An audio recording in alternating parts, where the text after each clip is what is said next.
Hello students, आज हम लोग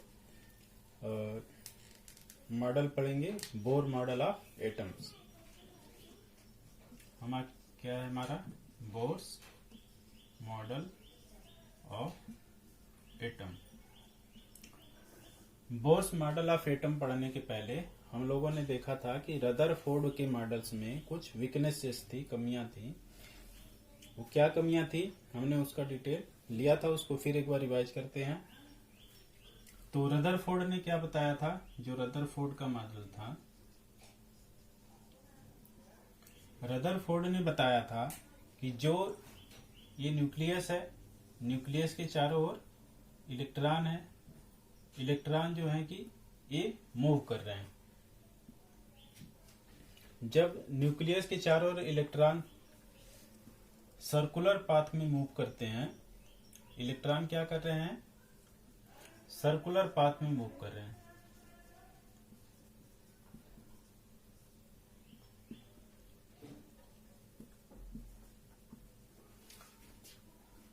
इलेक्ट्रॉन सर्कुलर पाथ में मूव कर रहे हैं।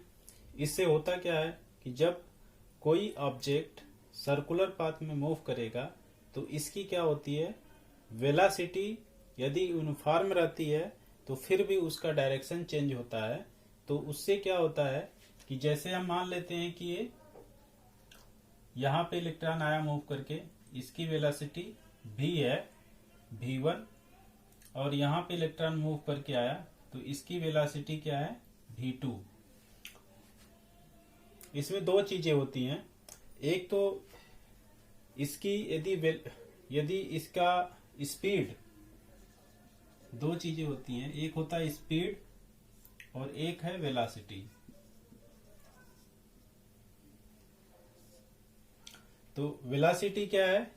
वेलोसिटी डायरेक्शन पे भी डिपेंड करती है। स्पीड के लिए डायरेक्शन की कोई जरूरत नहीं है, क्योंकि ये सर्कुलर मोशन में मूव कर रहा है। इसका मतलब कि ये इसका जो एक्सेलरेशन है, इसका डायरेक्शन चेंज, यदि ये 3 किलोमीटर प्रति सेकेंड या किसी चीज से मूव कर रहा है, यदि ये v है और यदि मान लेते हैं 3 किलोमीटर या प्रति घंटा या 4 किलोमीटर, कुछ भी मान लें, तो जो इसका मैग्नीट्यूड होगा वो तो v ही होगा। जो स्पीड होगी, इसकी स्पीड क्या होगी? v होगी। लेकिन जो वेलोसिटी होगी, हर बिंदु पे वेलोसिटी क्या होगी? अलग अलग हो जाएगी। ये v1 होगा, ये v2 होगा। ये आगे की क्लास में पढ़ेंगे आप। तो इसमें क्या होता है कि एक एक्सेलरेशन, अंदर की तरफ एक्सेलरेशन होता है, जिसको हम एक सेंट्रीपेटल एक्सेलरेशन बोलते हैं। Centripetal acceleration. तो मतलब इसमें जब ये मूव करता है तो इसमें क्या आ जाता है? एक्सेलरेशन आ जाता है। और जब इसमें एक्सेलरेशन आ जाता है तो ये क्या करता है? जब इसमें एक्सेलरेशन आएगा, एक्सेलरेशन आने से क्या होगा कि जो इलेक्ट्रॉन होगा वो क्या करेगा? चार्ज पार्टिकल है, ये क्या करेगा? चार्ज पार्टिकल क्या करेगा? एक्सेलरेशन के कारण रेडिएशन या रेडिएट एनर्जी, ये क्या करेगा? एनर्जी रेडिएट करेगा। और इसका अंदर की तरफ फोर्स होने के कारण धीरे धीरे धीरे धीरे आकर के न्यूक्लियस में कोलैप्स हो जाएगा। इसका मतलब कि रेडिएट एनर्जी करेगा तो वो लूज करेगा अपनी एनर्जी और धीरे धीरे क्या करेगा? कोलैप्स इन एटम। एटम को क्या करेगा? ये अनस्टेबल कर देगा। हमें अनस्टेबल एटम मिलेगा। अनस्टेबल एटम का मतलब हम जो भी संसार में, जगत में चीजें देख रहे हैं वो भी क्या हो जाएगा? अनस्टेबल हो जाएगा। अनस्टेबल मैटर हो जाएगा। लेकिन हम मैटर क्या देखते हैं? स्टेबल है। तो ये बैकड्रा थी। बैकड्रा के कारण ये देखा गया कि इसमें ये सर्कुलर पाथ में जो मूवमेंट, सर्कुलर पाथ में मूव करने की बात बताई थी रदरफोर्ड ने, वो क्या थी? इसकी बैकड्रा थी। इस कमी को दूर करने के लिए बोर ने एक मॉडल दिया जिसको बोर का मॉडल बोला जाता है। तो बोर ने अपने मॉडल का पोस्टुलेशन किया। तो हम देखते हैं कि बोर ने क्या क्या बताया हमें।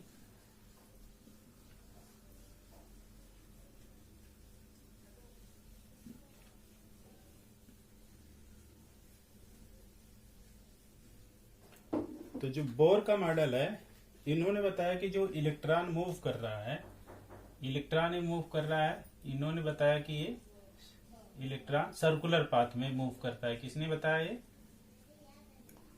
सर्कुलर पाथ में ये बताया था रदरफोर्ड ने। लेकिन बोर ने क्या बताया? बोर ने बताया कि सर्कुलर पाथ में नहीं मूव करता, बल्कि क्या करता है, एक ये न्यूक्लियस है, इसके चारों तरफ इलेक्ट्रॉन जो मूव करता है वो किस किस में एक इसको इन्होंने कहा कि एक स्पेशल ऑर्बिट होता है। ये क्या है? एक स्पेशल ऑर्बिट है। इस स्पेशल ऑर्बिट को उन्होंने नाम दिया कि इस ऑर्बिट क्या, इसको डिस्क्रीट ऑर्बिट बोला। कि इलेक्ट्रॉन जो है सर्कुलर पाथ में नहीं घूम करके एक डिस्क्रीट ऑर्बिट में घूमता है।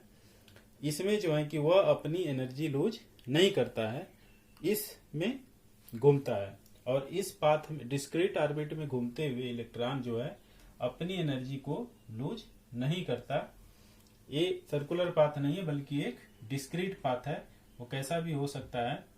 और ये it does not lose energy. तो ये क्या करता है, ये अपनी एनर्जी लूज नहीं करता है। इस तरह से इन्होंने बताया कि जो कमियां थी सर्कुलर मोशन की, जिसके कारण एक्सेलरेशन आता था। क्यों? क्योंकि v1 एक वेक्टर है, हर बिंदु पे उसका डायरेक्शन चेंज हो रहा है, उसके कारण उसमें एक्सेलरेशन आ रहा है, त्वरण आ रहा है। एक्सेलरेशन के कारण जो है वो कोलैप्स कर सकता है। इसलिए इन्होंने बताया कि ये चीज सही नहीं है, बल्कि हम क्या पोस्टुलेट उन्होंने किया कि ये एक डिस्क्रीट ऑर्बिट में घूमता है। और इन्होंने अलग अलग ऑर्बिट के अलग अलग इन्होंने नाम दिए। तो इस डिस्क्रीट ऑर्बिट के क्या क्या नाम थे वो देख लेते हैं।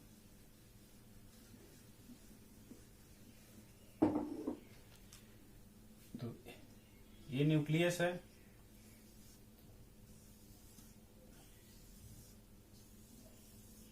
तो इन्होंने इस ऑर्बिट को के एल एम एन इस तरह से नाम दिया। और के को n बराबर 1 कहा, इसको n बराबर 2 कहा, n बराबर 3 और n बराबर 4। इस तरह से उन्होंने बताया कि जो इलेक्ट्रॉन सर्कुलर पाथ में नहीं घूमता बल्कि एक डिस्क्रीट ऑर्बिट्स में घूमता है। और हर डिस्क्रीट ऑर्बिट का अपना एक एनर्जी लेवल होता है, और उस एनर्जी के कारण वो घूमता रहता है उसमें अपनी एनर्जी लूज किए बिना। तो इस तरह से उन्होंने इस बोर मॉडल क्या है, इस तरह से बोर मॉडल है। पहला उन्होंने बताया कि सर्कुलर पाथ नहीं होता बल्कि एक स्पेशल पाथ होता है, जिसको इन्होंने डिस्क्रीट ऑर्बिट्स बोला। और इस डिस्क्रीट ऑर्बिट्स में जब इलेक्ट्रॉन घूमता है तो अपना वो एनर्जी लूज नहीं करता। इस तरह से इन्होंने दो चीजें बताई। और इन्होंने जो नाम दिया, जो पहले सेल, दूसरा सेल, तीसरा सेल, चौथा सेल, ये क्या है? सेल्स हैं। इन सेल्स का नाम दिया के एल एम एन, और इसको n बराबर 1, 2, 3 से भी रिप्रेजेंट करते हैं।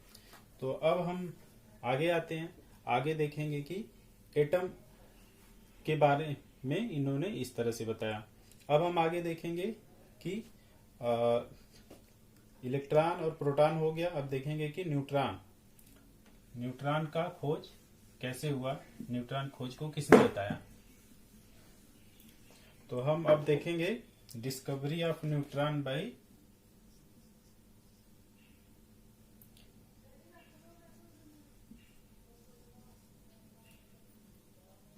James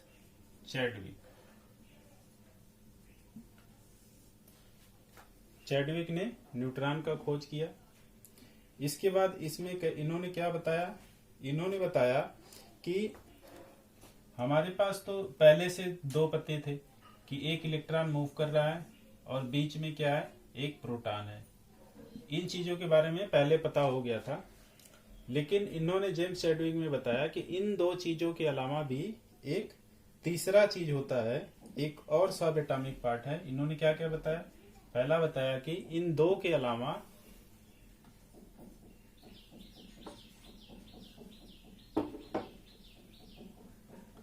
there is third atomic part, there is third atomic part. और इन्होंने बताया कि थर्ड एटॉमिक पार्ट है, इसका नाम इन्होंने न्यूट्रॉन दिया। इन्होंने क्या नाम दिया इसका? न्यूट्रॉन दिया। और न्यूट्रॉन को प्रेजेंट करने के लिए यन बताया कि ये यन से या यन 0 से, क्योंकि इस पे कोई चार्ज नहीं होता। और क्या बताया कि there is no charge on it, इस पे कोई चार्ज नहीं है। अब इस प्रकार से जब न्यूट्रॉन बताया, और इन्होंने कहा बताया कि ये तीसरा सब एटॉमिक पार्ट किसमें है? न्यूक्लियस में है। तो अब जब एटम का जब हम निकालेंगे पूरा, जब मास निकालेंगे, तो इन्होंने मास बताया कि मास ऑफ जो एटम होगा वो क्या होगा? जो पहले हमारे पास प्रोटॉन था, मास जो प्रोटॉन है प्लस जो मास न्यूट्रॉन है, तो इन दोनों के मास का जो योग होगा, कंबाइन होगा, वो क्या होगा? पूरे एटम का मास होगा। यहाँ पे प्लस मास ऑफ इलेक्ट्रॉन क्यों नहीं लेते? क्योंकि जो मास ऑफ इलेक्ट्रॉन होता है ये क्या होता है? वेरी लेस होता है, इसलिए क्या होता है? नेग्लिजिबल होता है। इसलिए इस मास को एटम के मास में इंक्लूड नहीं करते। इसलिए हमारा जो मास ऑफ एटम होता है, मास ऑफ प्रोटॉन और मास ऑफ न्यूट्रॉन ही होता है, इस मास को नहीं लेते। अब इसके बाद हम देखेंगे कि मास ऑफ, इन्होंने बताया कि मास ऑफ जो एटम होगा इन दोनों के योग के बराबर होगा। इसके बाद इन्होंने बताया कि सारे जितने एटम हैं हमारे नेचर में, जितने भी एटम है, उन एटम में न्यूट्रॉन होता है सिवाय हाइड्रोजन को छोड़ करके। क्यों? क्योंकि हाइड्रोजन में क्या होता है? 1H1, तो इसमें केवल न्यूक्लियस में एक प्रोटॉन होता है और न्यूट्रॉन 0 बच जाते हैं। 1 - 1 = 0 न्यूट्रॉन। तो या 1 को यहां भी दिखाते हैं। तो इस तरह से इन्होंने बताया कि हाइड्रोजन को छोड़ करके बाकी नेचर में जितने भी हमारे मैटर हैं, उनके अंदर जो एटम है, उस एटम के अंदर जो न्यूक्लियस होता है, न्यूक्लियस में क्या होगा? प्रोटॉन और न्यूट्रॉन होगा। और पूरे एटम का जो मास होगा वो क्या होगा? इन दोनों के जोड़ के बराबर होगा, योग के बराबर होगा। तो ये जेम्स चैडविक ने ये बताया। अब इसके बाद हम देखेंगे कि जो बोर मॉडल में क्या था कि जो डिस्क्रीट लेवल था, एनर्जी लेवल था, तो उनका जो है कि हम कैसे डिस्ट्रीब्यूशन करेंगे, कैसे कैसे इलेक्ट्रॉन उसमें डिस्ट्रीब्यूट होंगे, तो हम उसको देखेंगे। अब क्या? Distribution of electron in cells, distribution of electron in cells. Cells क्या है? सेल्स को क्या बोलते हैं? KLMN, और इसको N = K को 1, L को 2, इसको 3, इसको 4, इस तरह से बताते हैं। तो अब हम देखेंगे कि क्या है ये, कैसे इसको डिस्ट्रीब्यूट कर। तो इसको किसने बताया था डिस्ट्रीब्यूशन के बारे में? बोर ने बताया था एंड बरी ने बताया था। इन दो साइंटिस्टों ने इलेक्ट्रॉन के जो डिस्ट्रीब्यूशन कैसे होता है इसके बारे में बताया था। तो आज देखते हैं पहले क्या बताया था इन्होंने। एक फार्मूला दिया कि कैसे डिस्ट्रीब्यूट होंगे। फार्मूला क्या था? 2n²। इस फार्मूले के आधार पे ये इलेक्ट्रॉन किसी भी सेल में डिस्ट्रीब्यूट होंगे। तो यदि हम के सेल को ले लें, यहाँ पे के सेल क्या है, के बराबर के को क्या बोलते हैं, एन बराबर 1, यानी के सेल के लिए 2n², 2 इंटू एन क्या है, 1 है, 1 का स्क्वायर इज इक्वल टू 2। इसी तरह यल n is equal to 2 into 2 का square is equal to 2 into 2 का स्क्वायर 8। यम क्या होगा, n is equal to 3, 2 into 3 का स्क्वायर 2 इंटू, दो चीजें रिपीट हो रही है, एन स्क्वायर, हर जगह एन स्क्वायर ही लगेगा, एन की हम वैल्यू रखते जाएंगे, 3 स्क्वायर 18। इसी तरह 4 रख लें, 2n स्क्वायर, फार्मूला एक ही है, सेम फार्मूला सभी में है, 2 इंटू 4 का स्क्वायर 32। तो इन्होंने बताया कि जो के एल एम एन सेल्स होंगे उसमें कैसे डिस्ट्रीब्यूशन होगा, इस आधार पे 2n² के आधार पे होगा।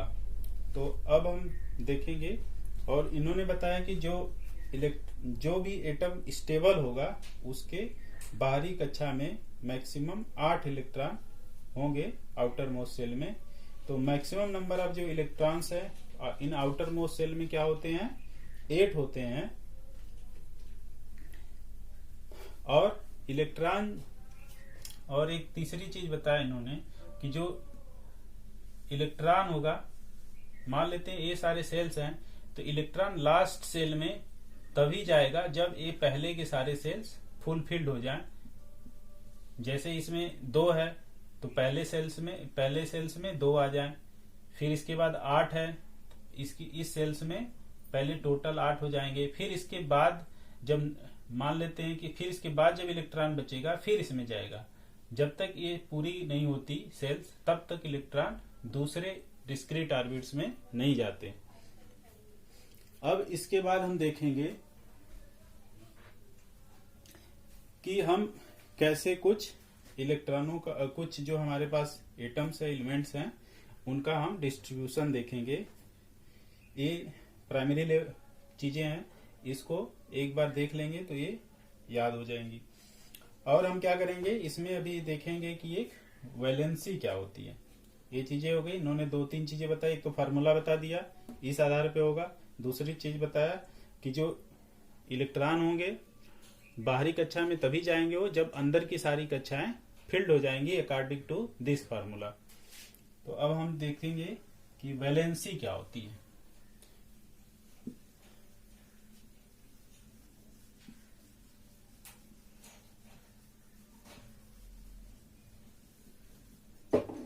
क्या देखना हमें, वैलेंसी। वैलेंसी क्या होती है, जो आउटर मोस्ट सेल में जो इलेक्ट्रॉन होंगे, प्रेजेंट होंगे, मान लेते हैं हम जैसे सोडियम ले लेते हैं। सोडियम का कितना होता है, 11 एटॉमिक नंबर, तो इसका 2n² के हिसाब से लगाएंगे, 2 8 1 बच जाएगा। तो आउटर मोस्ट सेल में कितने इलेक्ट्रॉन है, 1, तो इसकी वैलेंसी कितनी हो जाएगी, 1 हो जाएगी। इसी तरह से हम और ले लें, हीलियम ले लें। हीलियम का 2 ही होता है, तो 2 ही रह जाएगा, आउटर मोस्ट सेल में 2 ही रह जाएगा, तो इसकी वैलेंसी कितनी हो जाएगी, 2 हो जाएगी। तो इस तरह से हम कुछ इलेक्ट्रॉनिक कॉन्फ़िगरेशन और वैलेंसी को देखेंगे। कुछ जो हमारे पास एलिमेंट्स हैं, जो मेटल्स हैं, मेटल्स नॉन मेटल जो भी हैं, हम उसके कुछ एग्जांपल्स देखते हैं। जैसे हम पहले ले लेते हैं एलिमेंट, इस तरह से, और ले लेंगे एटॉमिक नंबर, फिर ले लेंगे प्रोटॉन, इलेक्ट्रॉन, न्यूट्रॉन, और इसके बाद ले लेंगे के एल एम एन सेल में कैसे डिस्ट्रीब्यूट होते हैं ये, फिर इसके बाद इसकी वैलेंसी देख लेंगे क्या होता है। तो इसके बाद हम ले लेते हैं हाइड्रोजन है 1H1 होता है, इसका एटॉमिक नंबर याद रहना चाहिए 1 होता है, तभी हम बाकी चीजें निकाल पाएंगे। प्रोटॉन इलेक्ट्रॉन बराबर होते हैं, न्यूट्रॉन क्या हो जाता है इसमें 0 हो जाता है, तो इसमें केवल K सेल में 1 बचेगा क्योंकि, तो इसकी वैलेंसी कितनी हो जाएगी 1 हो जाएगी। इसी तरह से हम हीलियम ले लें तो 2 हो जाता है, 2 2 और यहाँ पे कितना हो जाएगा 2 हो जाएगा, 2He 4 होता है इसका, 1H1 होता है।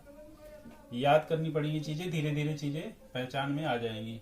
फिर ये क्या हो जाएगा N कितने हो जाएंगे 2। इलेक्ट्रॉन इसके बाहरी सेल में इसका वितरण यदि हम KLM में जाए तो 2n² के हिसाब से 2 × 1 का स्क्वायर 2 ही बचेगा, तो K में 2 हो जाएगा। तो यहाँ पे कितनी हो जाएगी इसकी वैलेंसी कितनी हो जाएगी 2 होगी कि 0 होगी। क्यों? क्योंकि जो हीलियम होता है इसके पास 2 ही है बाहरी, और हम देखते हैं कि 2n² के हिसाब से 2 × 1 का स्क्वायर यदि 2 आ रहा है, तो इसका मतलब यदि 2 इलेक्ट्रॉन है और न्यूक्लियस है और 2 ही सेल हैं, तो जो पहली कक्षा है पहला सेल है K में क्या हो गया 2 होने चाहिए, 2 पूरे हो गए, इसका मतलब ये दूसरे से रिएक्शन नहीं कर पाता जल्दी, इसीलिए इसकी वैलेंसी यहाँ पे क्या हो जाएगी 0 हो जाएगी। 0 क्यों हो जाएगी? क्योंकि इसकी कक्षा पहले पूर्ण हो गई, इसकी कक्षा पूरी हो गई, इसलिए इसकी वैलेंसी क्या हो जाएगी 0। और हम देखेंगे कि आगे ले लेंगे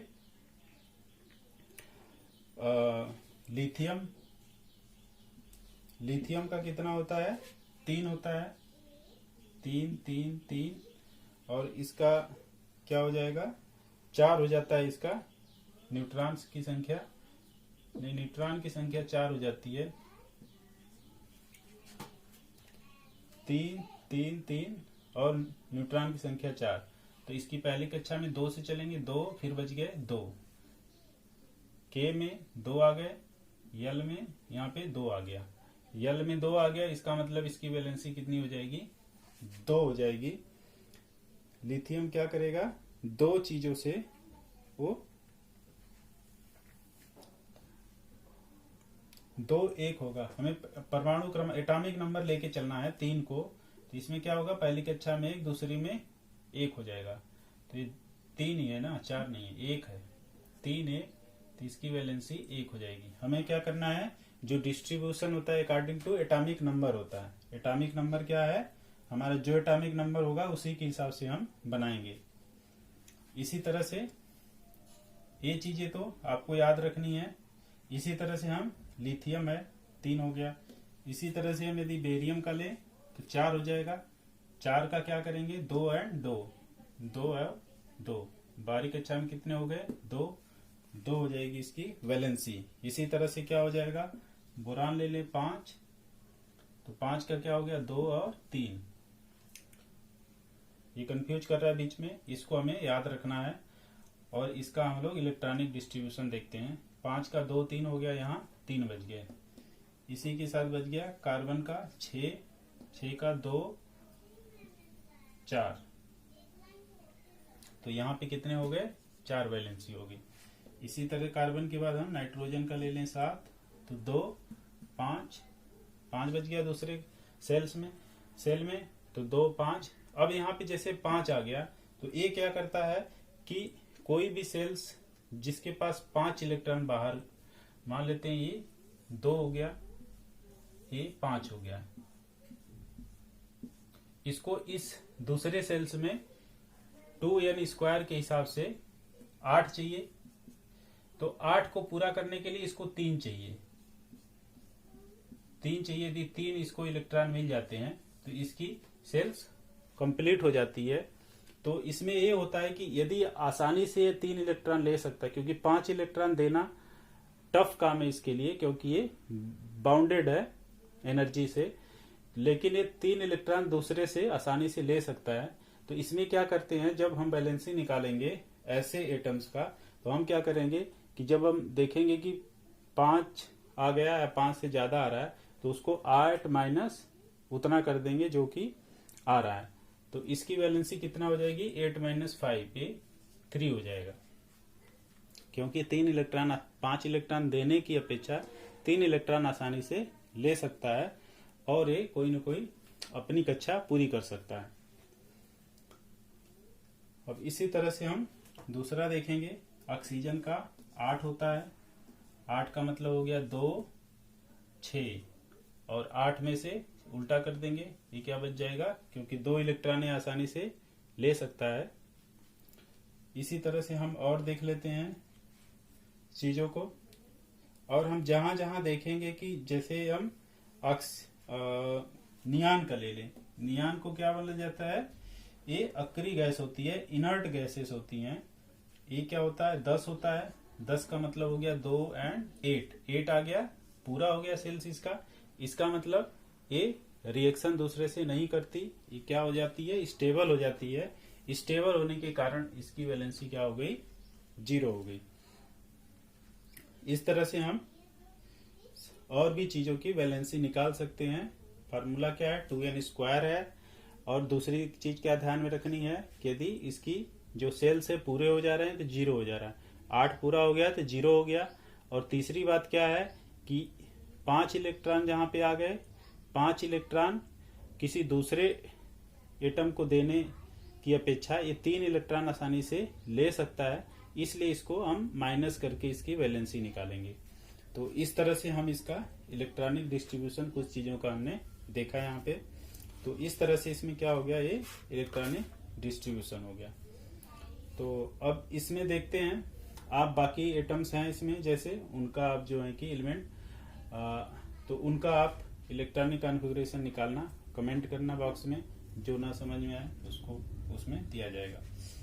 अब हम देखेंगे एटॉमिक नंबर और मास नंबर क्या होते हैं।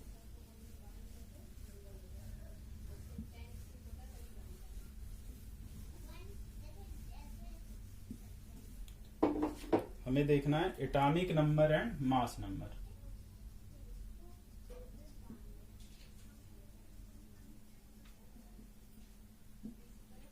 दो चीजें हैं, एक एटॉमिक नंबर है, एक मास नंबर है। तो एटॉमिक नंबर वही होगा जितने भी एटम में प्रोटॉन की संख्या होगी, ये क्या होगा, एटॉमिक नंबर को क्या बोलेंगे, is equal to number of protons. जितने प्रोटॉन होंगे वो एटॉमिक हमारा नंबर होगा। मास नंबर क्या होगा, मास नंबर पीछे भी देख सके, क्या होगा, जो मास होगा प्रोटॉन का प्लस मास होगा न्यूट्रॉन का। इलेक्ट्रॉन का हम लेते नहीं किसी भी एटम के लिए, क्योंकि बहुत नेग्लिजिबल होता है, बहुत कम होता है।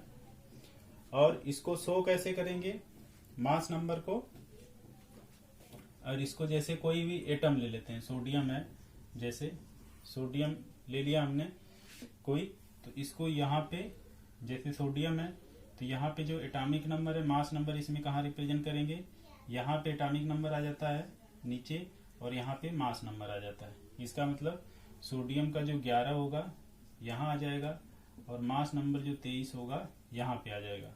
तो किसी भी एटम को इस तरह से रिप्रेजेंट करते हैं, ऐसे दिख रहा है, इसका मतलब ये एटॉमिक नंबर है, ये मास नंबर है इसका, इस तरह से ये मास नंबर हो गया। अब हम देखते हैं कि एटॉमिक मास, एक एटॉमिक मास भी याद रखना है। एटॉमिक मास क्या होता है, इसको यहीं पे बता देते हैं। मास नंबर है, एक एटॉमिक मास क्या है। एटॉमिक मास में हम क्या लेते हैं, हम देखते हैं कि बहुत सारे से आइसोटोप्स पाए जाते हैं हमारे धरती पे।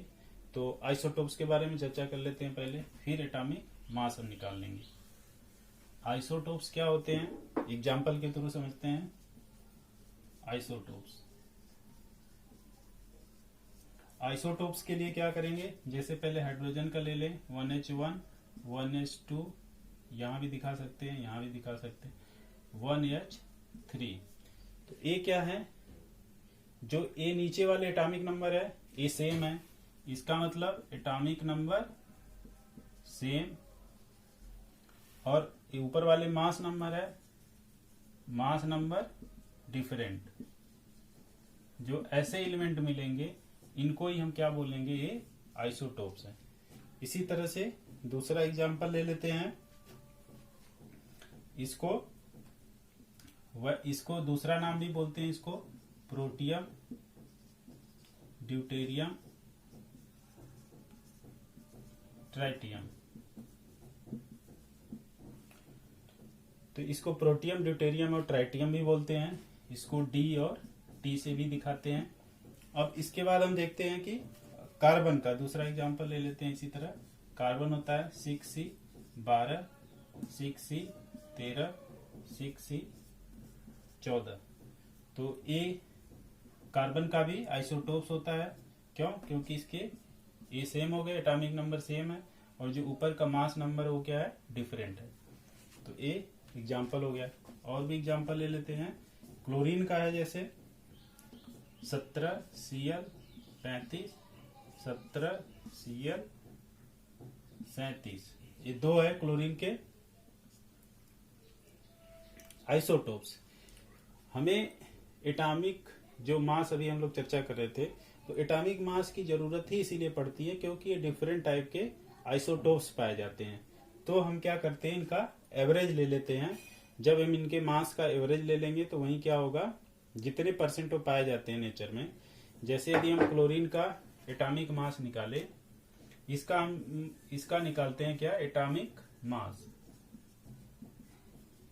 एटॉमिक मास कैसे निकालेंगे? अब हम देखेंगे कि हमारे नेचर में, धरती में कितने परसेंट ए पाया जाता है, कितने परसेंट ए पाया जाता है।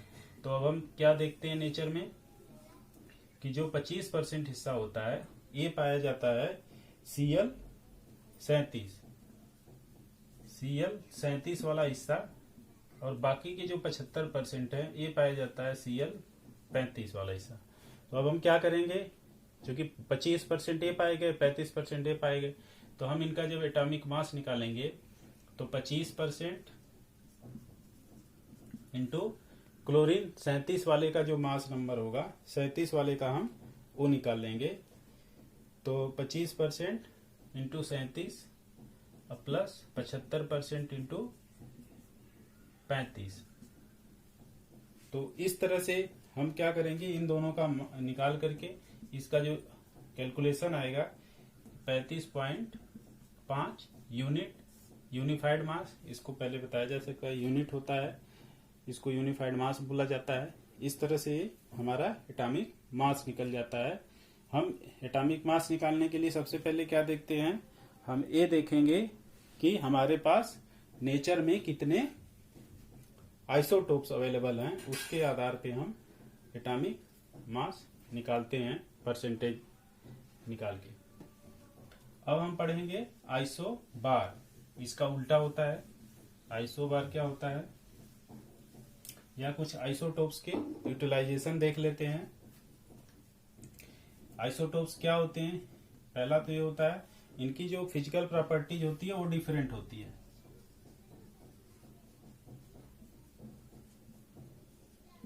ये डिफरेंट होगी, और जो केमिकल प्रॉपर्टीज होगी ये क्या होगी, सेम होगी। तो ये इनका इस तरह नेचर होता है, जैसे 1H1, 1H2, 1H3 था। तो इन सारों की जो केमिकल प्रॉपर्टीज होगी वो सेम होगी, और जो फिजिकल होगी प्रॉपर्टी जो डिफरेंट होगी। जैसे दूसरा क्या है, यूरेनियम का जो आइसोटोप होता है, ये किस लिए किया जाता है, न्यूक्लियर एनर्जी में जो हमारे थर्मल प्लांट बनते हैं, जहां से बिजली बनती है, उसके लिए यूरेनियम का यूज किया जाता है। इसी तरह से हम कोबाल्ट को कैंसर ट्रीटमेंट में यूज करते हैं। इसी तरह हम आयोडीन को ग्वाइटर के इलाज में हम यूज करते हैं।